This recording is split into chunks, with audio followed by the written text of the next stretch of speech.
अस्सलाम वालेकुम। Hello everyone, मैं डॉक्टर आरसी बिलोरिया फिर आज आपके सामने करंट मौजू के बारे में बात करने के लिए हाजिर हूँ। आज हम बात करेंगे डेंगू बीमारी के बारे में।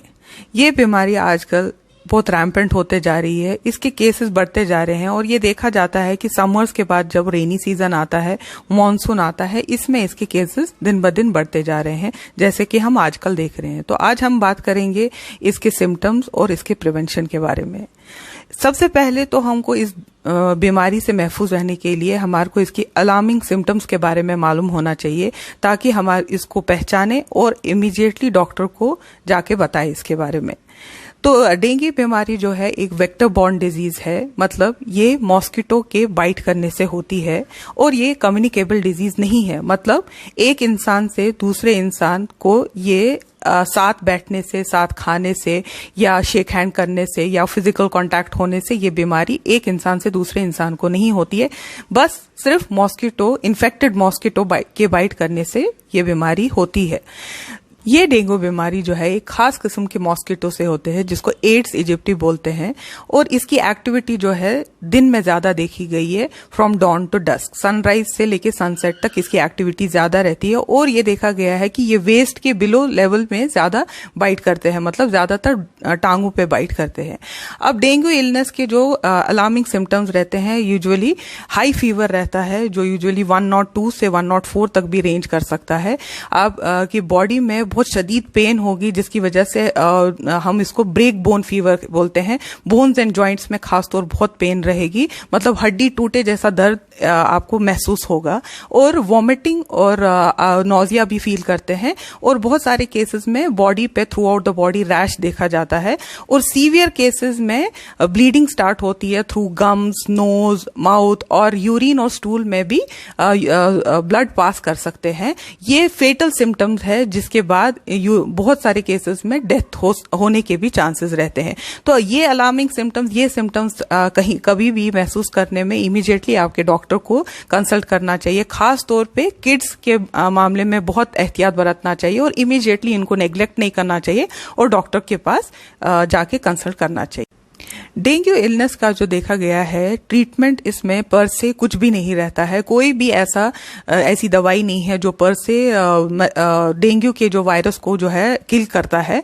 डॉक्टर जग के पास जाने से ओनली वो सिम्टोमेटिक ट्रीटमेंट देते हैं, मतलब अगर बुखार है तो आपको एंटीपायरेटिक्स देंगे, पेन है तो पेन किलर्स देंगे, एंड डिहाइड्रेशन में फ्लूइड्स थेरेपी दी जाती है। तो पर से डेंगू की कोई भी ट्रीटमेंट नहीं है, और जैसे कि हम जानते हैं कि इसका कोई वैक्सीन भी नहीं है। तो इससे महफूज रहने के लिए हमारे पास एक ही तरीका रहता है, इससे प्रिवेंशन। तो प्रिवेंशन हमको किससे करना है? मॉस्किटो बाइट से। तो आज मैं आपको टिप्स बताऊंगी कि अपनी फैमिली को और अपने बच्चों को खास तौर पे हम मॉस्किटो बाइट से कैसे महफूज रख सकते हैं। इनको मैं 3 कैटेगरीज में डिवाइड करूंगी। Tips for surrounding your house, tips regarding your house per se to keep your home safe against mosquitoes, and tips regarding your own self, आप अपने आप को कैसा सेफ कर सकते हैं। नंबर 1 टिप जो है अपने सराउंडिंग्स को सेफ रखने के लिए, वो ये है कि देखा गया है कि डेंगू मॉस्किटो या कोई भी किस्म का मॉस्किटो जो है वो स्टेगनेंट वाटर में, ठहरे हुए वाटर में ब्रीड करता है, अपने अंडे ले करता है। तो रेनी सीजन में या खास तौर पे मानसून सीजन में हमारे को ये हैबिट बनाना चाहिए कि अपने अतराफ में, अपार्टमेंट के या घर के अतराफ में जाके इंस्पेक्ट करना और देखना ऐसी कोई चीजें हैं, पुराने टायर, फ्लावर पॉट्स या कोई ऐसी टूटी फूटी चीजें जिनमें वाटर स्टेगनेंट हो गया है और जो ब्रीडिंग प्लेसेस बन सकते हैं, ये हमको रिमूव करने चाहिए। ऐसे वाटर को हमारे को अपने अतराफ नहीं रहने देना चाहिए। घरों में भी बहुत सारे लोग वाटर को स्टोर करते हैं, तो अगर ये जरूरी है तो आप कोशिश करिए कि वाटर एवरी 2 डेज को चेंज होना चाहिए। अगर वो भी पॉसिबल नहीं है तो कोशिश करिए कि ये जो टम्बलर्स है इनको एयर टाइट लिड से कवर किया होना चाहिए। बहुत सारे बैल्कनीज में भी आजकल देखा जाता है कि वाटर पॉट्स रखे गए हैं for birds to drink water. तो इस ऐसे केसेस में ये मैं एडवाइस करूंगी कि जो वो वाटर है उसको एवरी 2 days चेंज करना चाहिए, ताकि ये जो प्लेसेस है ब्रीडिंग प्लेसेस ना बने मॉस्किटोज के लिए। नंबर 2 टिप जो आपके सराउंडिंग्स के लिए ये है कि अगर आप ऐसी कोई एरिया में रहते हैं, कॉलोनी में रहते हैं जहां वेजिटेशंस बहुत है, पेड़ एंड श्रब्स आपके अराउंड ज्यादा है, तो वो टेंडेंसी ज्यादा रहती है मॉस्किटोज की वहां पे ज्यादा रहने की। तो ऐसे केस में आप आपकी म्युनिसिपैलिटी कॉर्पोरेशन को आप कंप्लेन कर सकते हैं, जो आके फॉगिंग करते हैं कुछ इंसेक्टिसाइड से, जिसकी वजह से ये देखा गया है कि मॉस्किटोज की जो है कॉन्सेंट्रेशन डिक्रीज होते हैं, कंसिडरेबली डिक्रीज होते हैं इन काउंट। तो ये आप इसकी वजह से आप अपनी सोसाइटी को सेफ रख सकते हैं। सेकेंड कैटेगरी ऑफ टिप ये है कि हम अपने घरों को कैसे मॉस्किटो सेफ रखेंगे। विंडोज और डोर्स पे मॉस्किटो मैश लगा सकते हैं, जिसकी वजह से मॉस्किटोज जो है आपके घर के अंदर नहीं आएंगे। स्पेशली ये देखा गया है कि जो मॉस्किटोज है वो डस्क एंड डॉन पे, मतलब सनराइज एंड सनसेट के टाइम पे अंदर आने की कोशिश करते हैं। तो एक हैबिट बनाना चाहिए कि आधे घंटे से 1 घंटे तक से सनराइज सनसेट से पहले डोर्स एंड विंडोज क्लोज रखे, ताकि जो मॉस्किटोज है अपने घर के अंदर ना आए। दूसरी बात ये कि ये देखा गया है कि मॉस्किटोज जो है वो डार्क प्लेसेस पे ज्यादा छुपने की कोशिश करते हैं। तो अपने घर को वेल लिट रखे, चाहे वो नेचुरल सनलाइट से हो या आपकी आर्टिफिशियल लाइट से हो, ये कोशिश करे कि अपने घर के कॉर्नर्स वेल लिट रखे, ताकि मॉस्किटोज को छुपने की ज्यादा स्पेस जगह न मिले। थर्ड थिंग ये है कि देखा गया कि मॉस्किटोज की जो एक्टिविटी है वो कम टेम्परेचर में, एसी के टेम्परेचर में कम हो जाती है। तो अगर आप ऐसे किसी एरिया में रहते हैं जहां पे मॉस्किटो ज्यादा है, तो दिन में तो हम कैसे भी अवॉइड करते हैं कि मॉस्किटो को अपने आप को बाइट करने नहीं देते हैं, मगर रात में स्लीप में वो बाइट कर सकता है। तो कोशिश करें कि आप एसी के रूम्स में सोए, जिसकी वजह से मॉस्किटो की एक्टिविटी कम होती है और वो उससे आप मॉस्किटो बाइट से बच सकते हैं। जिनके घरों में एसीज नहीं है, अवेलेबल नहीं है, नहीं सो सकते हैं, उनके लिए फैन की स्पीड हाई रखेंगे, तो उससे भी मॉस्किटो की एक्टिविटी कम होती है, क्योंकि उनके जो विंग्स रहते हैं वो इतने स्ट्रांग नहीं रहते हैं कि फैन की जो एयर करंट को है काउंटरैक्ट करे, तो वो इंसान के अतराफ नहीं आते हैं, उससे भी उसकी एक्टिविटी कम होती है। तीसरी कैटेगरी हमारी रहेगी how to keep ourself safe from mosquitoes. तो सबसे पहले मैं उसमें बताऊंगी कि सिंपलेस्ट टिप है कि अपनी बॉडी को फुली कवर करें। ऐसे टाइप ऑफ क्लोथ्स पहने जो आपके बॉडी के एरियाज को कंप्लीटली कवर करते हैं। फुल स्लीव्स शर्ट्स या लॉन्ग पैंट्स जो है, ये कोशिश रहनी चाहिए कि हमारा लीस्ट बॉडी स्किन एक्सपोज रहना चाहिए, ताकि मॉस्किटो को कोई एरिया नहीं मिले बाइट करने के लिए। ये एक सिंपल टिप है अपने आप को सेफ रखने के लिए। सेकेंड मैं ये बताऊंगी यूजेज ऑफ मॉस्किटो रिपेलेंट, जो बहुत कॉमनली यूज किया जाता है और market is flooded with number of mosquito repellent. मगर पॉइंट है कि हमारे को कैसा लेना चाहिए।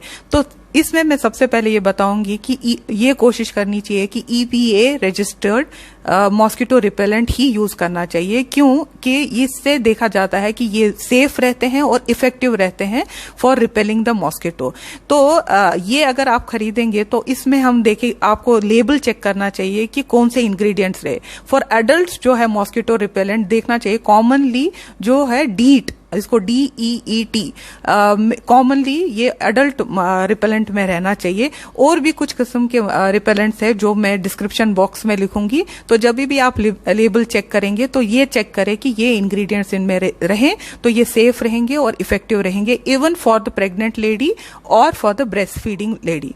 अब अक्सर सवाल मेरे से पूछा जाता है क्या मॉस्किटो रिपेलेंट जो है वो बच्चों में यूज कर सकते हैं। तो इसका जवाब मैं रिस्पॉन्स ये दूंगी कि 2 महीने से छोटे बच्चों में आप मॉस्किटो रिपेलेंट्स नहीं लगाने चाहिए। 2 मंथ्स के अबो बच्चों में आप लगा सकते हैं। मगर कुछ काइंड ऑफ रिपेलेंट्स जो है जो EPA रजिस्टर्ड भी है, जैसे ऑयल ऑफ यूकेलिप्टस है या PMD है, ये 2 जो है lemon oil of lemon eucalyptus जो इसका OLE बोलते हैं, या PMD जो, ये 2 किस्म के अगर इंग्रेडिएंट्स उसमें रिपेलेंट में है तो आप लेस देन 3 इयर्स में वो बच्चों में नहीं इस्तेमाल करें। अबो 3 इयर्स वो एडल्ट्स में कंसिडर किए जाते हैं, आप यूज कर सकते हैं। अब 2 टिप्स जो है मैं रिपेलेंट्स के बारे में बताऊंगी। नंबर 1 कि जब भी आप बच्चों पे लगाएंगे तो आप उसके अराउंड द माउथ जो है और आईज नहीं लगाए और उनके हैंड्स पे नहीं लगाए। और अगर इसको आप स्प्रे फॉर्म में यूज कर रहे हैं या क्रीम फॉर्म में यूज कर रहे हैं तो अपने हाथों पे पहले लगाए, उसके बाद आप बच्चे के फेस पे अप्लाई करें। बड़े लोग भी जब अप्लाई करते हैं तो ये क्लोथिंग के अंदर लगाने से कोई फायदा नहीं है। जहां पे आपका क्लोथिंग है उसके नीचे रिपेलेंट लगाने से कोई फायदा नहीं है। जो एक्सपोज स्किन है वहीं पे लगाना चाहिए। थर्ड बात ये कि जब भी अगर आप बाहर जाते वक्त भी अगर आप लगा रहे हैं तो दिन में अगर लगा रहे हैं, जैसे ये डे बाइटिंग मॉस्किटो है, तो पहले आप सनस्क्रीन लगाइए, उसके ऊपर आप रिपेलेंट लगाइए। रिपेलेंट के ऊपर सनस्क्रीन लगाने से उसकी एक्टिविटी खत्म हो जाती है। तो ये रहा आपके मॉस्किटो रिपेलेंट के बारे में। थर्ड चीज मैं ये बताऊंगी कि जो मॉस्किटो है ये ज्यादातर लोग नहीं जानते हैं कि ये स्वेट की बदबू से या किसी भी खुशबू से अट्रैक्ट होता है। तो ये कोशिश करें कि अपनी बॉडी को आप किसी भी स्मेल फ्री रखे। जब भी आप घर आ रहे तो आप शावर लीजिए ताकि स्वेट फ्री रहे, और कोशिश करें ऐसे क्रीम्स लगाने के लिए जो स्मेल फ्री हो या परफ्यूम फ्री रखे, बिकॉज ये जो स्मेल जो रहती है ये अट्रैक्ट करती है मॉस्किटो को आपके नजदीक आने के लिए। तो ये टिप्स रहे आपको अपने आप को सेव करने के लिए। तो ये तीनों कैटेगरीज से आपके सराउंडिंग्स के, आपके घर के और अपने आप को सेव करने के लिए अगर आप इसको फॉलो करेंगे तो मैं यकीन से बोल सकती हूँ कि आप अपने आप को और अपनी फैमिली को, स्पेशली अपने किड्स को मॉस्किटो बाइट से सेफ रख सकते हैं, और डेंगू जैसी फेटल बीमारी से और उसके अलावा मलेरिया, चिकनगुनिया जो भी मॉस्किटो से फैलती है उससे भी अपनी फैमिली को सेफ रख सकते हैं। तो फिर अगले वीडियो तक के लिए स्टे सेफ, स्टे इन्फॉर्म्ड। अल्लाह हाफिज।